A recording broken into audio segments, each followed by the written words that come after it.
Hi Year 9, Mr. Tapley here for your next lesson of Year 9 Humanities.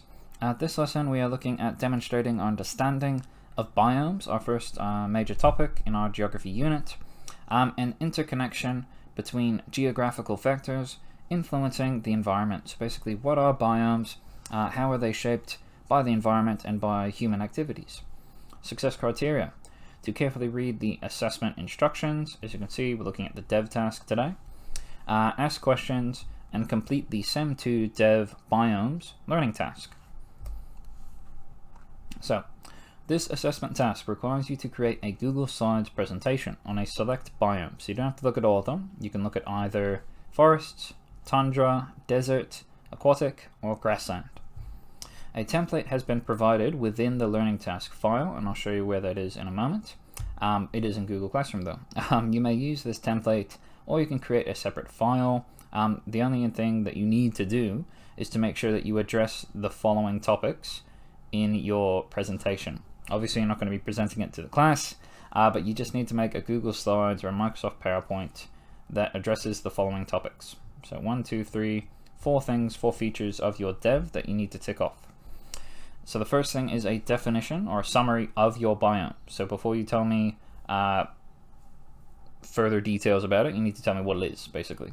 So the key features, the climate in your type of biome, so what's the difference between a desert and a tundra, and global distribution. So where is your biome found around the world? Some countries, some regions, southern hemisphere, northern hemisphere, whatever. The second thing you need to do, this is where you bring in some more, key details. So some examples and evidence of your biome.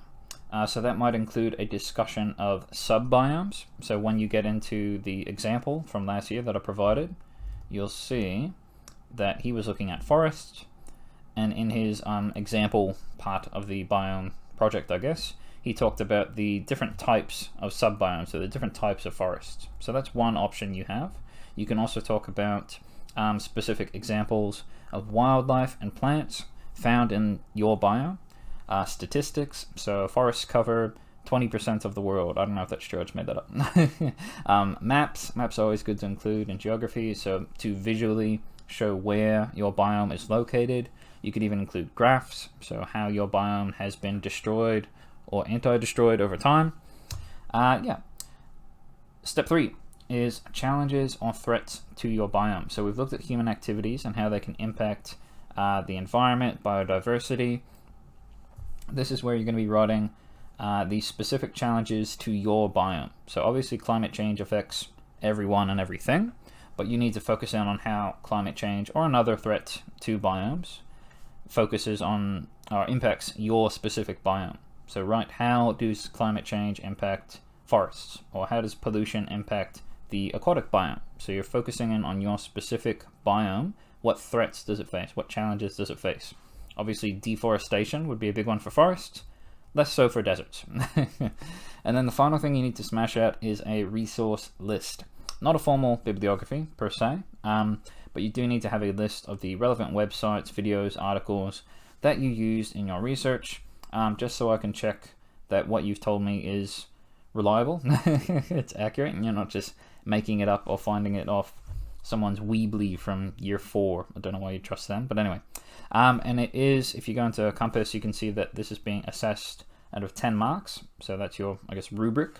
So you get 3 marks for your definition, your summary of the biome, 3 marks for the examples and evidence that you include, 3 marks for the challenges and the threats to your biome, and then 1 mark for the resource list. So it's out of 10 marks, but I'll explain that more when we go into the actual file.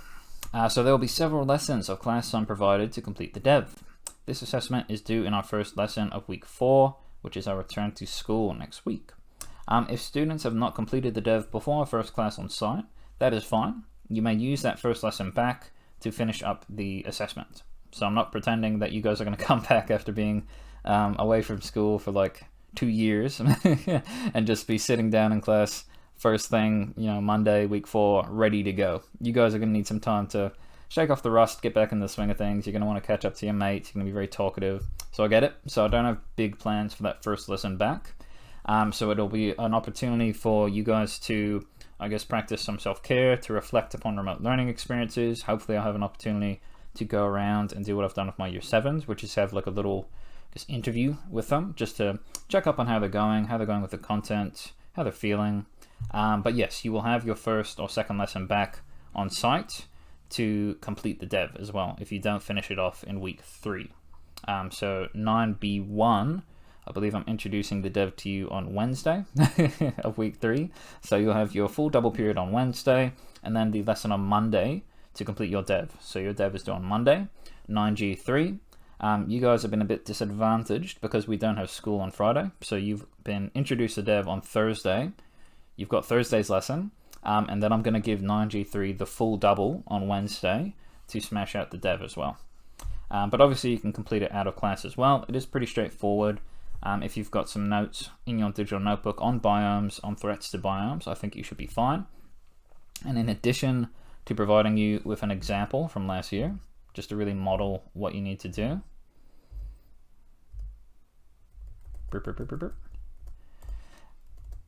I've also given you a few support resources, so you don't have to go and find all this information yourself.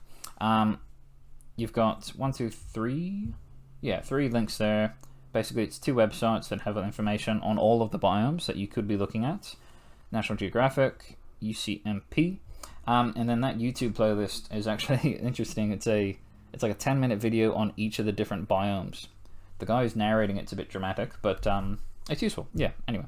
So you can use articles, videos, the textbook, your notes, lots of information available to you to complete this dev task. So going through that example again, so you can see he starts off with his definition. So what is a forest? His examples and evidence section. He's including a few discussion pages about biomes. Evidence location, so there's this nice little map. This is the threats and challenges to biomes section. So he's talking about deforestation and climate change. And then he forgot to include a resource list, unfortunately. So he lost a mark there. Don't do that. Learn from his mistakes. It's an easy mark there if you just include 3 or 4 websites or articles or books or whatever that you used to complete your dev. So I'll show you where this is again. So, oops, that's my history class. You don't want that. 7.2 Dev Biomes, Geography Assignments. This assessment task requires you to create a Google Slides presentation. We've been over that. So if you click on that, it'll open up this.